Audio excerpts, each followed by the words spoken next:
Hey everyone, Tia Torres here with another Wild Instincts, which is a part of my Tia Talk podcast platform. So I think the last we met, we were at LAX airport on the tarmac, and all the animals are now loaded up in the plane. And let me explain this plane situation because it's pretty unique. We flew KLM Airlines, and KLM is very, that's what they do. They're known for transporting animals specifically, and their planes are set up in a special way, unlike a regular passenger plane. So, the other thing, they supply an animal flight attendant. Yeah, so the animals had their own flight attendant that traveled with us. It was so great because she handled all the paperwork. You know, she dealt with all of that kind of stuff. You know, all the just everything. So, the animals get loaded on the plane, and it's not in the traditional sense of where you put cargo under the plane. This plane was set up in a way that it was pretty much like half and half.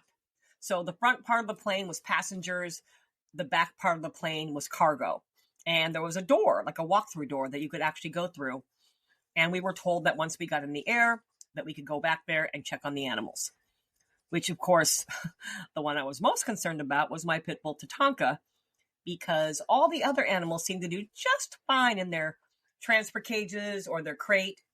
But Tatanka was throwing a fit, like trying to break out of her crate. We had zip tied it, and put like this net around it and tied it up really tight because she was trying to bust out. So she was the one I wanted to check on first and foremost.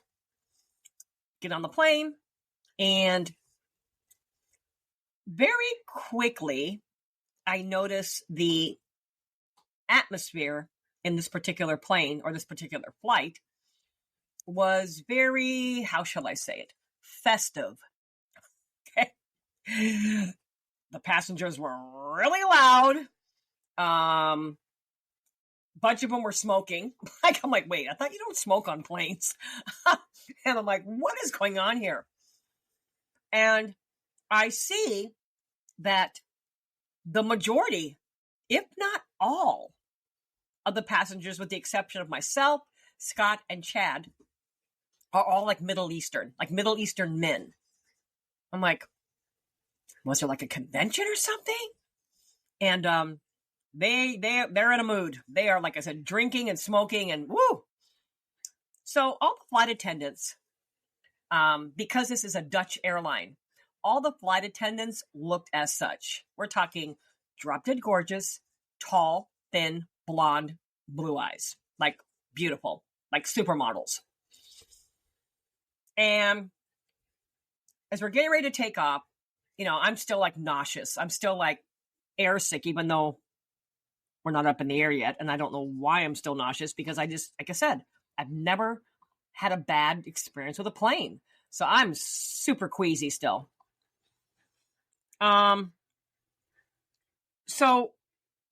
I forgot which one. It was either Scott or Chad asked one of the flight attendants, like, hey, is this how it always is on this plane? Because these guys are pretty loud. This is pretty crazy.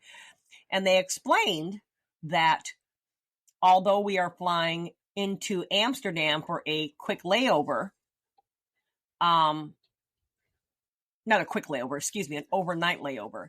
From there, by the way, what I'm about to tell you, I learned right then and there.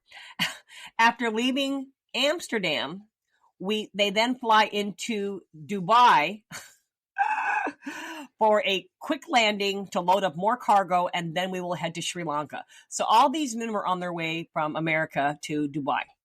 I'm like, okay. Now, mind you, back then, Dubai was not like it is today. It was a pretty scary place. And I'm like, wait, what? So we get up in the air. The partying continues, the screaming, the yelling. These guys were like slapping the flight attendants on the ass. Oh yeah. Oh yeah. It was pretty crazy. And so I'm ready to throw up. I just want to like lay down, but I don't want to deal with all the noise. And I go in the back to check on the animals, and Tatanka is just throwing a fit. So the way the crates were like stacked up and they were put like on these big pallets, Tatanka was near Romeo, who happens to be the male African lion. And his big transfer cage, and you have to understand, these big cages are built like a circus cage. They're big and strong, and there's like a big, like 2-inch piece of plywood on the top, screwed down. And so I got up on that, and I'm like, you know what, Tatanka, I'm going to lay up here with you, or lay up here, have my hand hanging down, and I'll put my fingers through the crate, and let her know that I'm right here, because we weren't allowed to take her out of the crate. Well, I don't know how long it was, because we were still in the air. I woke up, and I guess my head had kind of like rolled off or rolled over the side of the cage. And when I woke up, I kid you not, it was one of those moments like in a movie where it takes you a minute to kind of focus and your eyes open up. And I'm literally face to face, nose to nose with Romeo. Like his nose is pushed right up against the bars. And all I see are these big golden eyes. I'm like, oh, and he's like, what are you doing? Drool coming out of my mouth. And I'm like, oh my God. So I go back in the plane, and at this point, Chad had taken up residency in the flight attendant area, standing there. And I guess apparently these other passengers were getting way out of hand. And so he stood in the flight attendant's area to kind of shield them away from these men. And I'm like, are we there yet? Like, oh my God. I went back to my seat, and I'm still queasy. I'm still not feeling good. So I took a couple of Excedrin PM. Now, mind you, I always kept Excedrin PM on hand because I got migraines really bad, and I couldn't take traditional migraine medication. So I would take half of one to take the edge off the migraine, because there was that Excedrin PM stuff. I don't even know how it's legal to buy over the counter. It's so strong. But I was getting really anxious being on this plane. I don't know why. I was like, oh my God, are we going to crash? I mean, I was just freaking out. So I decided, screw it. The bottle says take 2. I'm going to take 2 pills. And I did. Well, the good news is I did pass out hardcore. And the only reason I woke up is because we were landing. I could hear the pilot, over the speakers telling everybody to, buckle up. And I kind of wake up, and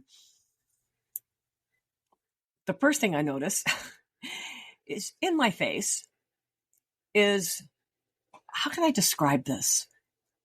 A puppet, a hand puppet made out of a paper bag. The puke bags they give you? Yeah, a puke bag with a little face drawn on it. And all I see is, hi, I'm Mr. Barfbag.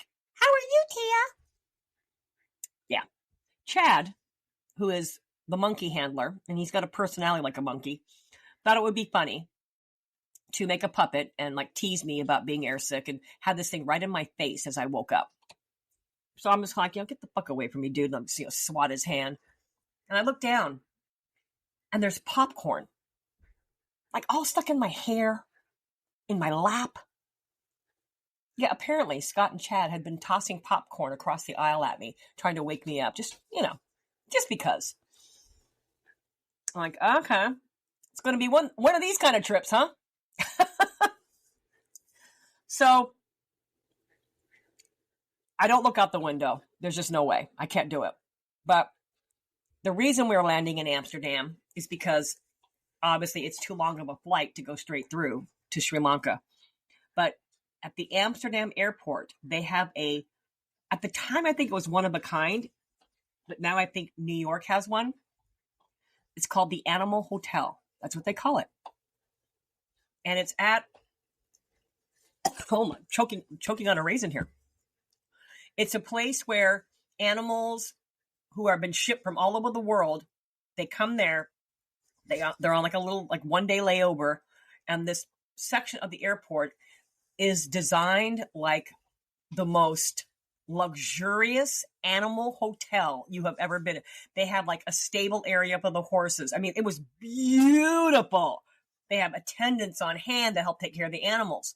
So we had to unload all of the animals still in their cages into the animal hotel, where they would be spending the night and then getting back on a plane in the morning. Now, of course, the tigers and whatnot had to stay in their big cages because taking one out and having it, freak out on you, it's not like a dog where you just shove it back in a cage.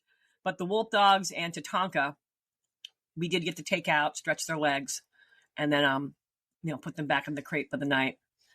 So this was to be our layover. And then, just for one night, what could possibly go wrong, right?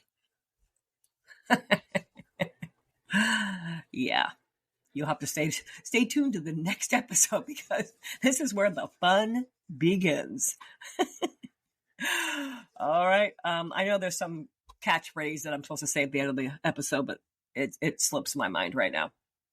All right, y'all. I'll catch you on the next one.